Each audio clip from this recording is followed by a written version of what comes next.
Hello everyone, मैं प्रदीप कुमार आगाज IAS institute में आप सभी का स्वागत करता हूं। तो आइए आज के इस वीडियो में हम लोग बात करने वाले हैं भारतीय अर्थव्यवस्था।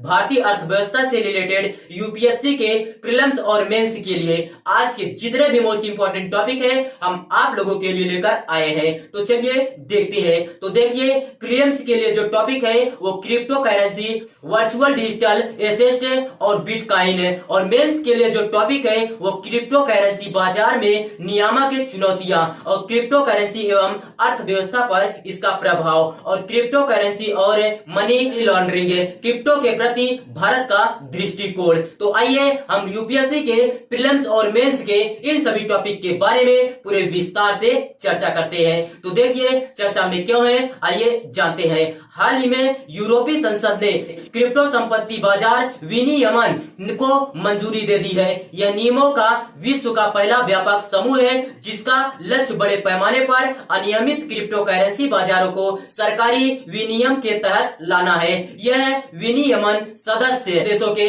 औपचारिक अनुमोदन के बाद लागू होगा। यूरोपीय संसद यूरोपीय संघ का विधायी निकाय है। MICA क्या है, आइए देखते हैं। सबसे पहले हम लोग परिचय जानते हैं। MICA क्रिप्टो फर्मों हेतु विनियमन प्रथाओं को लाएगा। क्रिप्टो फर्मों को विनियमित करके MICA वित्तीय क्षेत्र में जैसे राउट एवं कंटेजन को रोक सकता है जो अर्थव्यवस्था को व्यापक रूप से प्रभावित कर सकते हैं। राउट का अर्थ है जब लोग भय के कारण क्रिप्टो करेंसी बेचते हैं तो कीमतों में तेजी से गिरावट आती है। कंटेजन का मतलब है इस संभावना को संदर्भित करता है कि एक बाजार में गिरावट का अन्य बाजारों, वित्तीय संस्थानों और राष्ट्रीय अर्थव्यवस्था पर नकारात्मक प्रभाव पड़ेगा। क्रिप्टो संपत्ति के प्रकार के आधार पर crypto asset service provides CASPS हेतु विनियमन आवश्यकताओं के विभिन्न समूहों को निर्धारित करता है। MICA के अंतर्गत आने वाली संपत्तियां, आइए हम लोग देखते हैं। MICA कानून क्रिप्टो परिसंपत्तियों पर लागू होगा। यह मुख्यतः एक मूल्य या अधिकार का डिजिटल प्रतिनिधित्व है जो सुरक्षा हेतु क्रिप्टोग्राफी का उपयोग करता है और एक सिक्के या टोकन या किसी अन्य डिजिटल माध्यम के रूप में होता है तथा जिसे स्थानांतरित किया जाता है। साथ ही वितरित बहीखाता तकनीक या इसी तरह की तकनीक का उपयोग करके इलेक्ट्रॉनिक रूप से संग्रहित किया जाता है। इस परिभाषा का तात्पर्य है कि यह न केवल बिटकॉइन और एथेरियम जैसी पारंपरिक क्रिप्टो करेंसी पर लागू होगा बल्कि स्टेबल कॉइन्स जैसी नई क्रिप्टो करेंसी पर भी लागू होगा। MICA 3 प्रकार के स्टेबल कॉइन्स के लिए नए नियम भी स्थापित करेगा। संपत्तियां जो MICA के दायरे से बाहर होगी, आइए देखते हैं।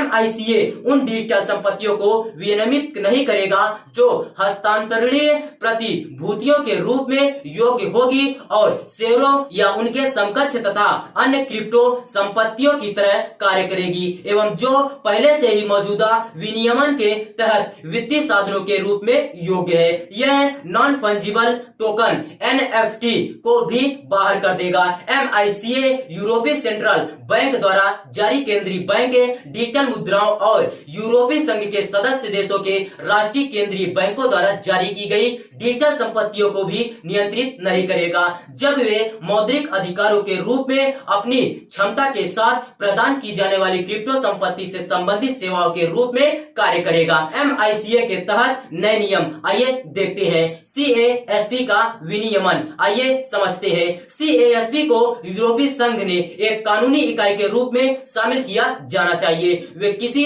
एक सदस्य देश में अधिकृत हो सकते हैं और सभी 27 देशों में काम कर सकते हैं। यूरोपीय बैंकिंग प्राधिकरण जैसे नियामक CASP की निगरानी करेंगे। CASP को स्थिरता, सुदृढ़ता और उपयोगकर्ता निधियों को सुरक्षित रखने की क्षमता का प्रदर्शन करना चाहिए। CASP को बाजार के दुरुपयोग और हेर फेर से बचाव करने में सक्षम होना चाहिए। स्टेबल कॉइन सेवा प्रदाताओं के लिए श्वेत पत्र की आवश्यकता क्या है, आइए देखते हैं। स्टेबल कॉइन सेवा प्रदाताओं को क्रिप्टो उत्पाद और कंपनी में मुख्य प्रतिभागियों के बारे में महत्वपूर्ण जानकारी के साथ एक श्वेत पत्र जारी करना चाहिए। इसमें जनता के लिए प्रस्ताव की शर्तें, उनके द्वारा उपयोग की जाने वाले ब्लॉकचेन सत्यापन तंत्र का प्रकार, प्रश्न में क्रिप्टो क्रिप्टो संपत्ति से जुड़े अधिकार निवेशकों के लिए शामिल प्रमुख जोखिम और संभावित खरीदारों को उनके निवेश के संबंध में सूचित निर्णय लेने में मदद करने के लिए एक सारांश होना चाहिए। स्टेबल कॉइन जारीकर्ताओं के लिए आरक्षित संपत्ति की शर्त क्या है, आइए समझते हैं।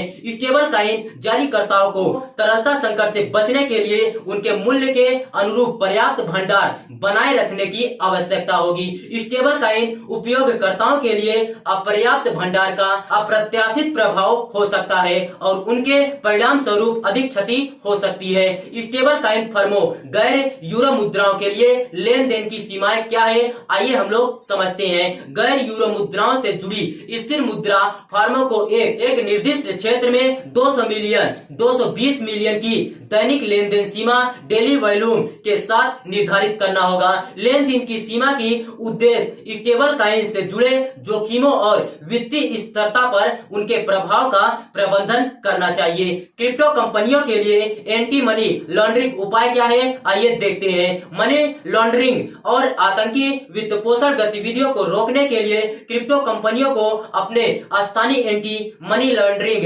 प्राधिकरण को क्रिप्टो संपत्ति के प्रेषकों एवं प्राप्तकर्ताओं के बारे में जानकारी भेजनी चाहिए। एंटी मनी लॉन्ड्रिंग आवश्यकताओं का पालन करने में विफलता क्रिप्टो कंपनियों की प्रतिष्ठा पर गंभीर प्रभाव डाल सकती है। कानून की आवश्यकता क्या है, आइए देखते हैं। वैश्विक क्रिप्टो उद्योग का लगभग 22% मध्य उत्तरी और पश्चिमी यूरोप 1.3 ट्रिलियन मूल्य की क्रिप्टो संपत्ति में केंद्रित है।